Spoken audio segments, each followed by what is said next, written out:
Hi there everybody, and welcome to another video. On today's video I have this Toyota Verso.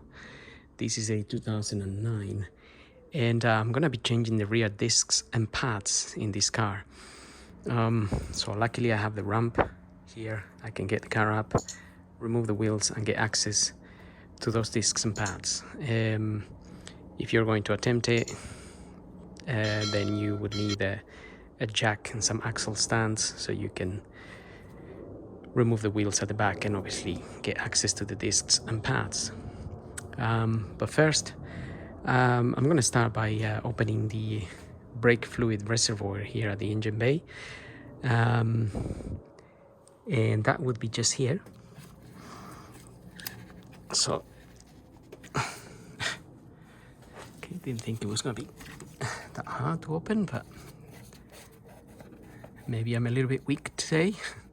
Right, so I just want to open that because when we push the pistons on the calipers back, the fluid will come up here, and obviously there will be pressure. If you haven't opened this cup, it will be hard to push those pistons. Plus, you can damage things. So make sure you open that. And also,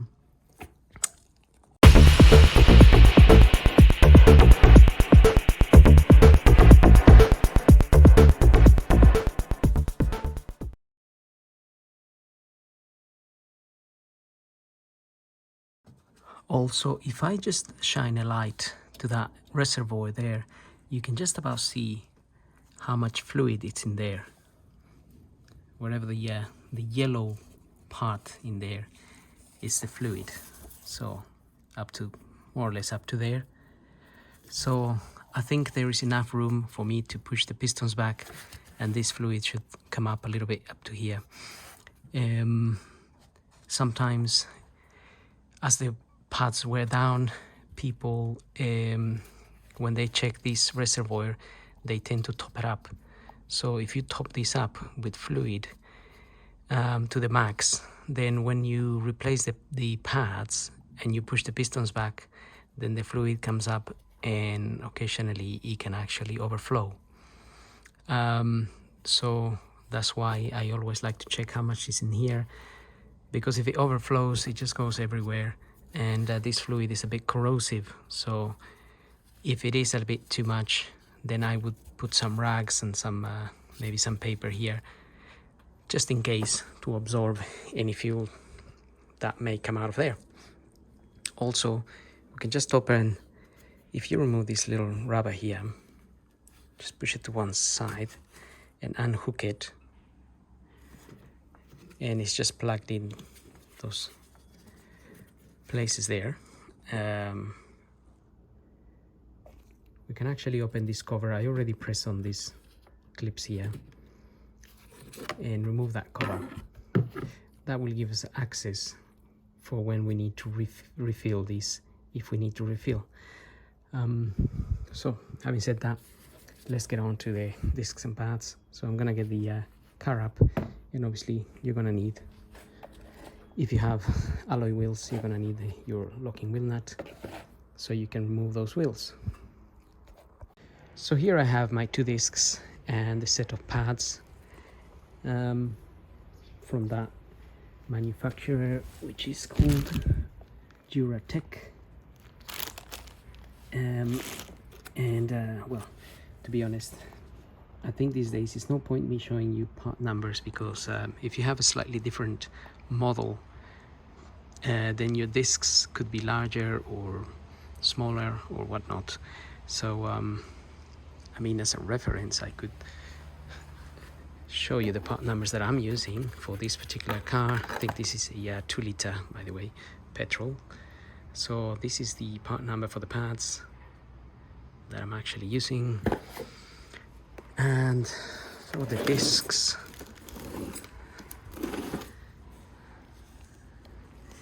is that there?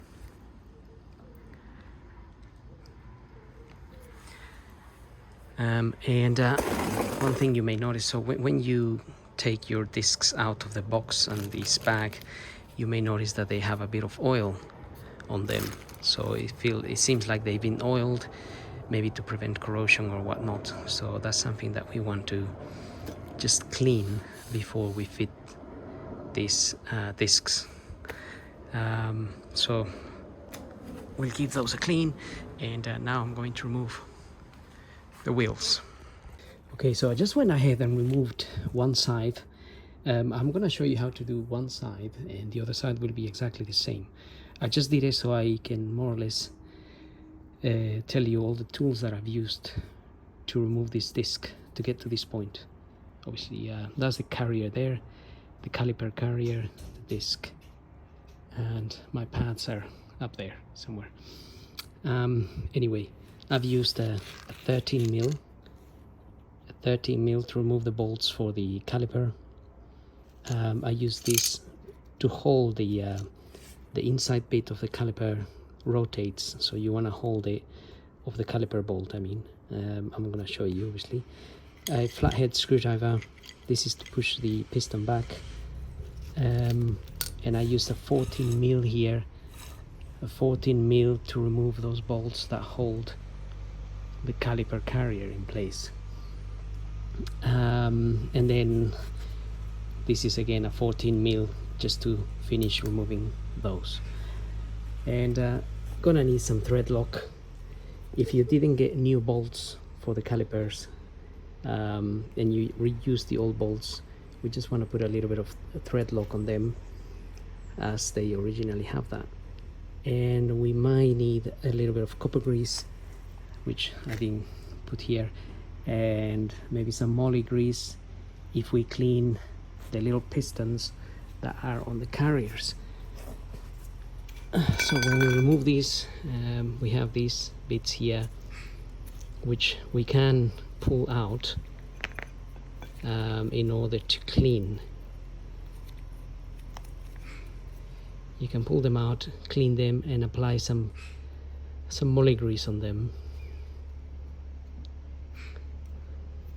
And if you notice any rips, any cuts, anything like that on these, that would be a problem, because they can allow water to come into here, and then this can seize, and then your pads would wear very unevenly, because once this is seized, it just doesn't move, and this is what allows the wearing of the pads evenly. So anyway, I think we need to get started, and I'm gonna start with these 3 tools here. And here's our caliper. That's the bolt we need to open, as well as this one. And this is the bit we want to hold with our pliers. Being careful, obviously, not to damage this little dust cover here. Okay, so hopefully I have a reasonable view there and light. So I'm gonna get my flathead screwdriver in there and just push this against that, and that is going to push the piston in. So now we have a bit of room there, and just pushing the piston back now, being careful not to damage. There is a rubber around the piston.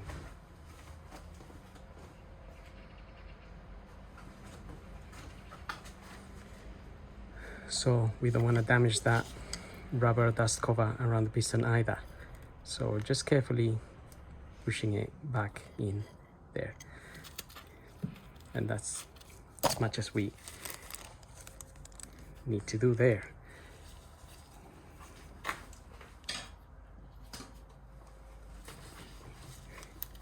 If we need to push the piston back a little bit further afterwards, then we can do that. Now I'm gonna get my 13 mil and I'm going to remove this bolt here, and I'm going to hold. So you may see when I undo this bolt, that bit turns, so the bolt doesn't come out. So I'm going to hold that there, as I said, carefully without damaging the little dust cover.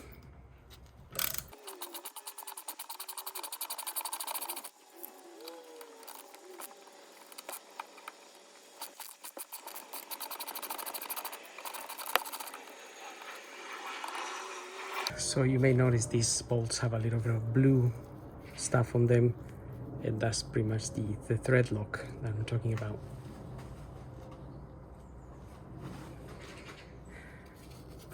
Now we can remove our caliper and carefully just put it on the side for now. Just being careful of this hose here. Don't want to cause any damage or any leaks on it.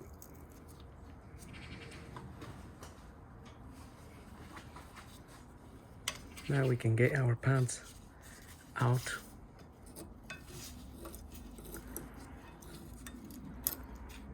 I mean, these pads still have a little bit of life on them, but I am changing them because this car has been sold, and the discs are looking a little bit tragic. There is some scoring on them, and well, we just want to sell the car with new pads and discs, so avoid any issues.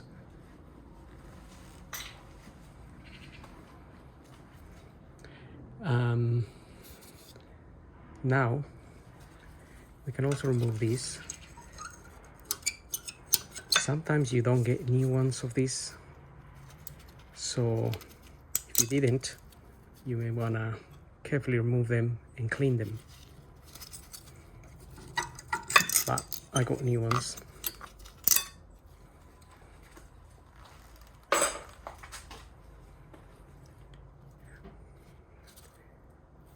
Okay, now we can remove the carrier to remove the disc.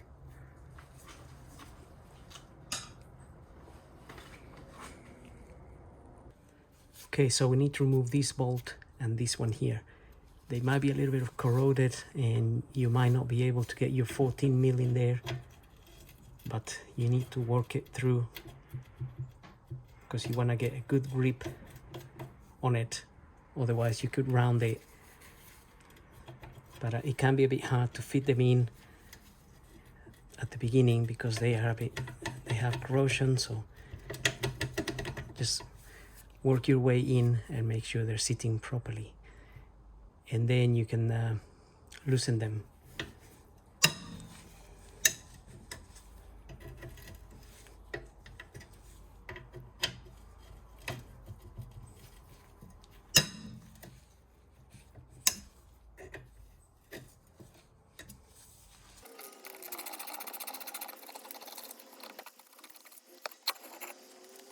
So with the carrier out of the way, if we just move our caliper carefully to one side,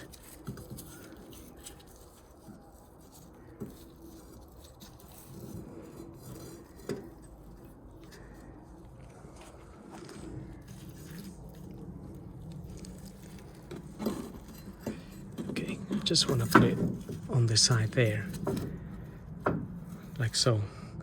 So just don't want to put too much strain on the little hose here. And this disc should now come out. It might be a little bit stuck because obviously the handbrake shoes are in there. Now obviously make sure your handbrake is off, otherwise you won't be able to remove this.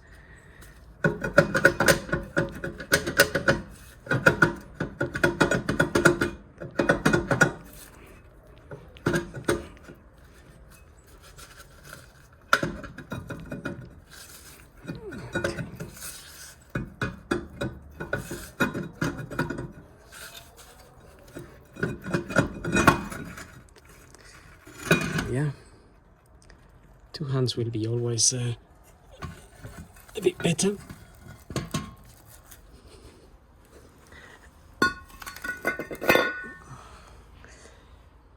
But that is out. You can also just have a look at your brake shoes here. These are operated by the handbrake. These are still okay. They still have quite a lot of material on them. So that's it really. We got to this point. Now we want to start doing some cleaning before we start refitting anything. And that's why I have this wire brush, which I'm going to use to wire brush all these areas. Now this wire brush can easily damage this again, so be careful, because you can't actually remove these. They're not removable, they're little rubber. I mean, I think you could actually, but it's not something that you would want to be. I think you can pull them out, but I will pull the little pistons out so I can clean them and re-grease them.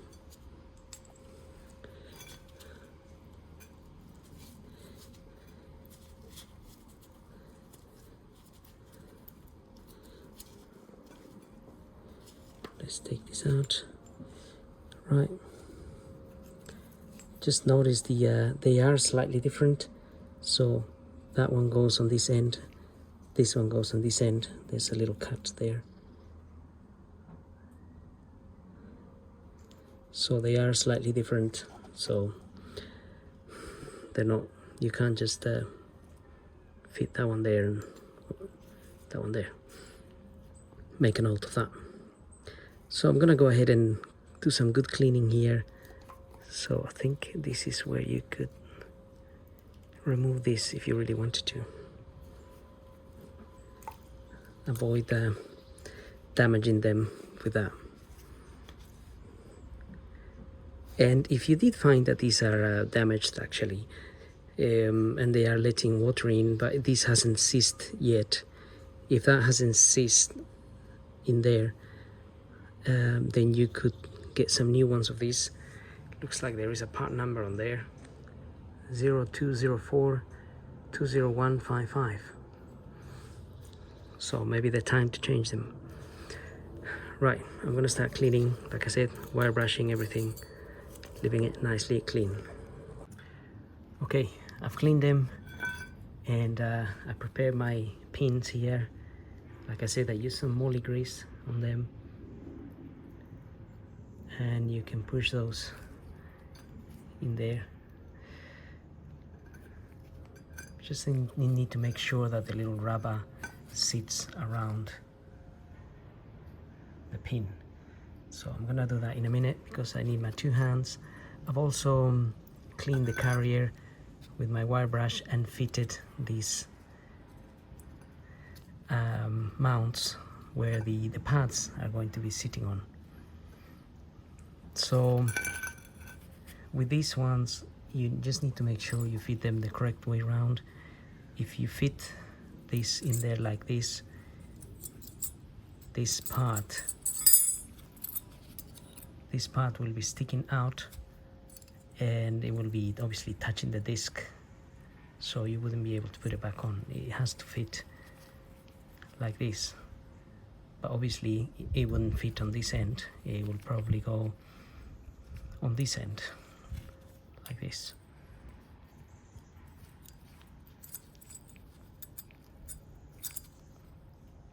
So I mean, I've already fitted this, but you can just do it once you have your carrier in there. And I'm just going to fit this other little piston in here, and like I said, we want to push that bit of rubber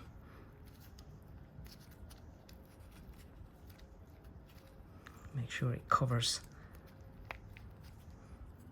the piston. So I just need to do the same on this end. And like I said, everything will be a lot easier with two hands. So this is ready to go back to be fitted. My disc, I've already wiped it. I cleaned it with some brake cleaning fluid there, so it's free from oil. And we can go ahead and fit our disc, but we need to remove, also don't forget to remove this little dust cover here. That's really for adjusting the brake shoes in there. So normally you would take it out to adjust your brake shoes.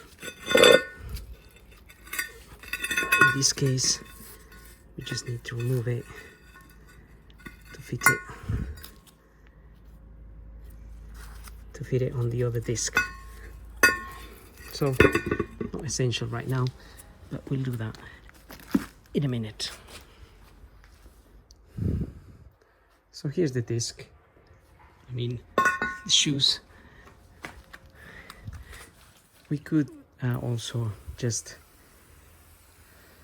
clean the area, some of the brake cleaning fluid here, because there's gonna be a lot of dust in here from all the braking and whatnot.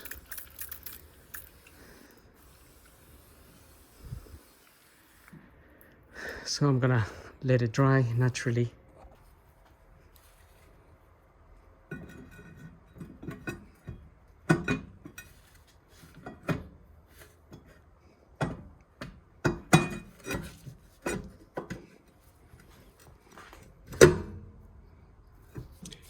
Okay, disc is in. You may have noticed I already removed that little grommet there and fitted it into the new disc. Another thing we want to do is actually, we want to wire brush the caliper a little bit.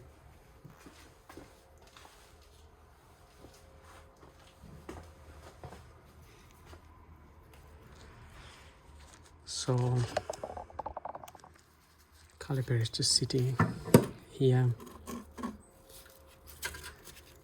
and you may just want to wire brush it a little bit, but again, you really want to be careful not to damage this rubber in here, the rubber in there that is around the piston here. So don't go and brush there, because that's definitely gonna cut that bit of rubber there. So just carefully clean a little bit the caliper. I mean, if you have a better brush than this is a bit open and whatnot, very likely to damage that. So I just have to do it really carefully, or you can get a smaller wire brush. So we could use something like this instead. This is a wire brush, but it's not as hard as the other one. And give this a bit of a clean. Like I said, this is a lot more gentle, not likely to pierce that. But anyway, I'm not applying a lot of force here. I am definitely causing a lot of dust, so make sure you wear a mask.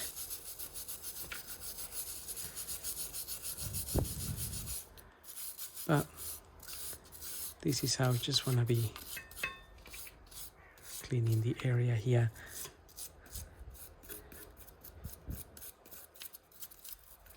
There is quite a bit of corrosion here as well.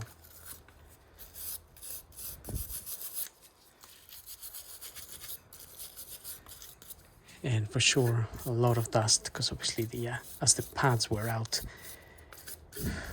they create tons amounts of dust.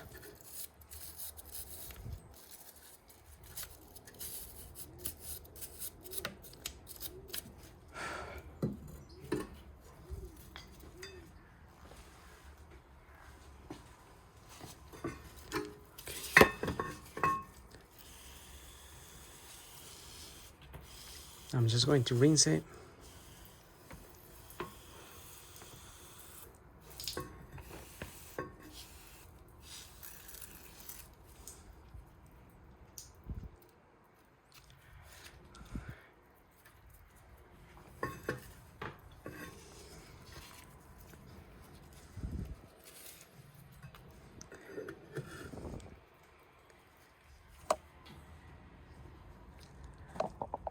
Okay, I'm just gonna let it dry naturally there. A bit of dust came onto my disc.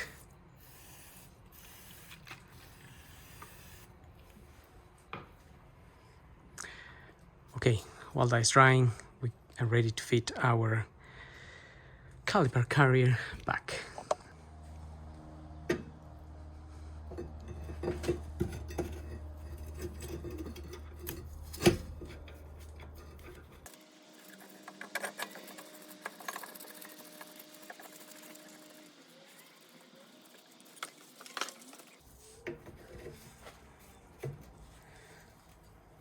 So I don't have the official torque setting for this,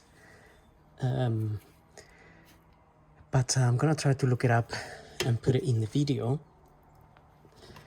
However, these usually are tightened between 90 and 120 Newton meters. I mean, these ones have only a 14 mil head on them, so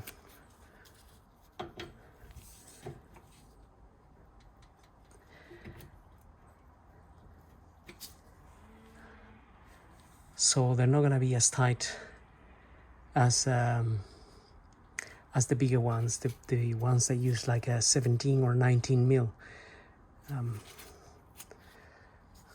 So anyway, I'm gonna try to search it on Google. This information that you can find on Google or anywhere, any online place like that. So so you can get the torque settings for the caliper carrier for a Toyota Verso, and also the torque settings for the actual caliper bolts. Again, they're usually between 25 and 35 Newton meters, really depends. Okay, so you also may want to renew these bolts, if especially if they are as corroded as these ones are, because it's going to be hard for you to re-tighten them to the correct tightening torque if they round themselves. So that will give you extra problems. Right, so in this case scenario, I didn't renew them because I haven't got a new set, but it is something that I may do later. Now, for the purpose of finishing the video here, let's get our pads back in there and our caliper.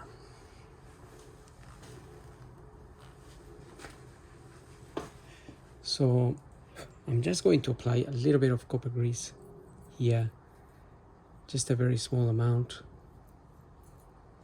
where the pads slide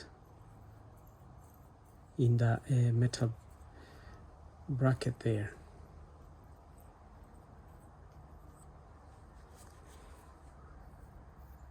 So nothing too crazy.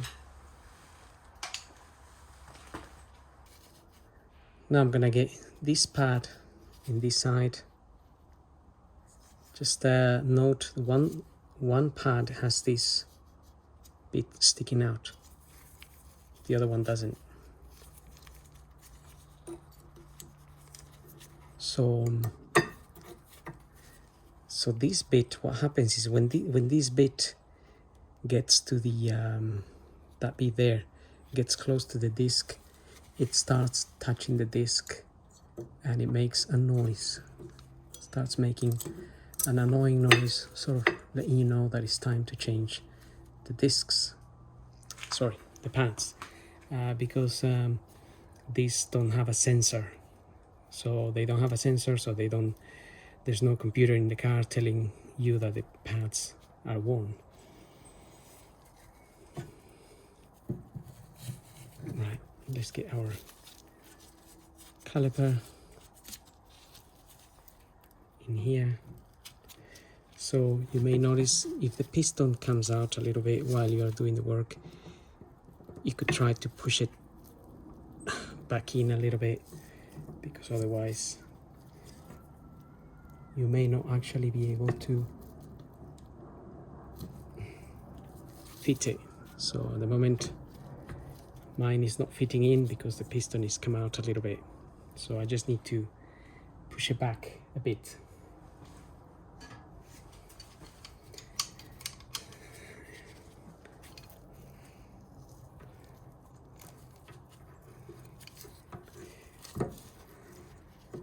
And I may be able to use this key. Maybe, maybe not. I may need my other one really.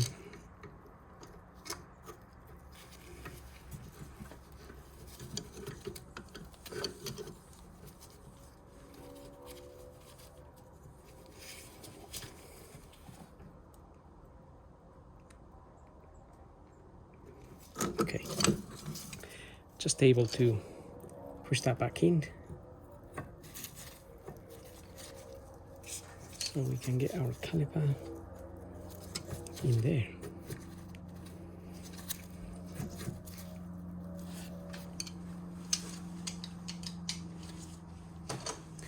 Another thing, you can, if you want, put a little bit of copper grease on the side of the piston. I mean, I've already pushed that in there, but you can put a little bit of copper grease if you wanted to on this side here, and maybe a little bit on the side here. I mean, to be honest, pads already come with these anti-squick things, so we don't quite use copper grease as much anymore.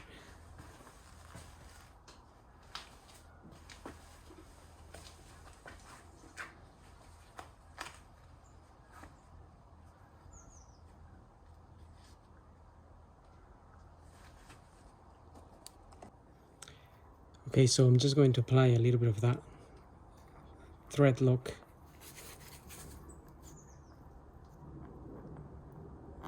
on these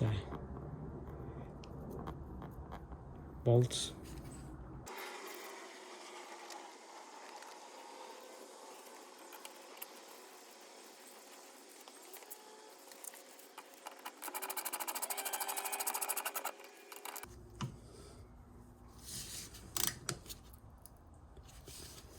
Okay, most places where I was searching for torque settings, I could see settings for this for 30 Newton meters.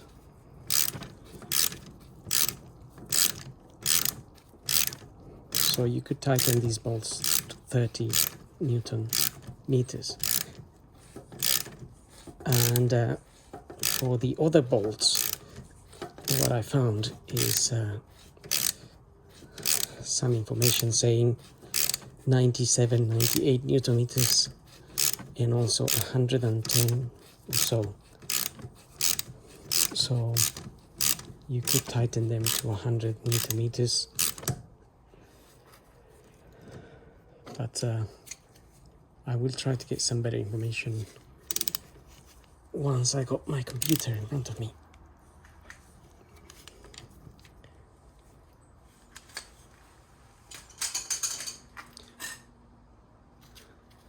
Okay, so that is done, that is done.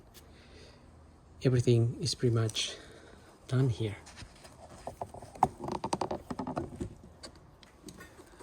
All that's left to do now is I'm going to finish and do the other side, and then I'm gonna go into the car and pump the brake a few times, and then we can check the brake fluid reservoir. So I'm gonna go ahead and do the other side, and we'll see you at the car. Right, got the wheel back on, got the car down on the ground, and the first thing I'm gonna do is just pump the brake here a couple of times. So you may notice it goes all the way in, and then it gets hard again. But it goes all the way in because you're pumping out a little bit of the piston out to adjust itself with the new pads. And then we can actually have a look here at our brake fluid, and you may notice it's come up a little bit.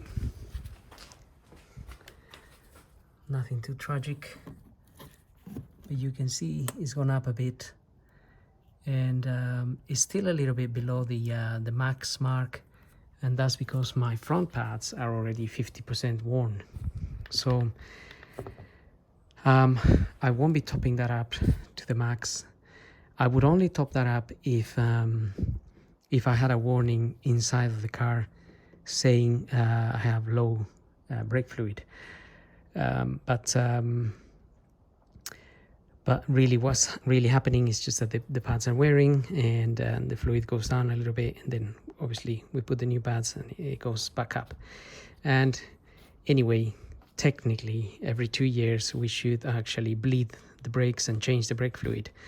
Not many people do it, but it's something that if you did every 2 years, then you would always be checking that your fluid is up to the correct level, accordingly, of course, with the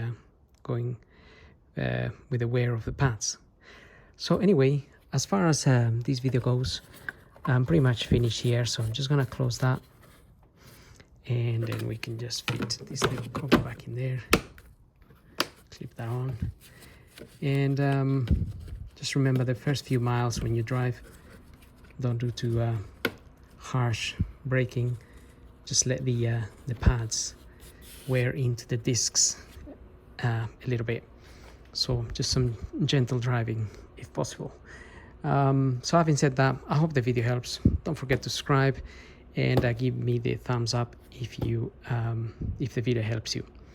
So thank you for watching, and we'll see you on the next video.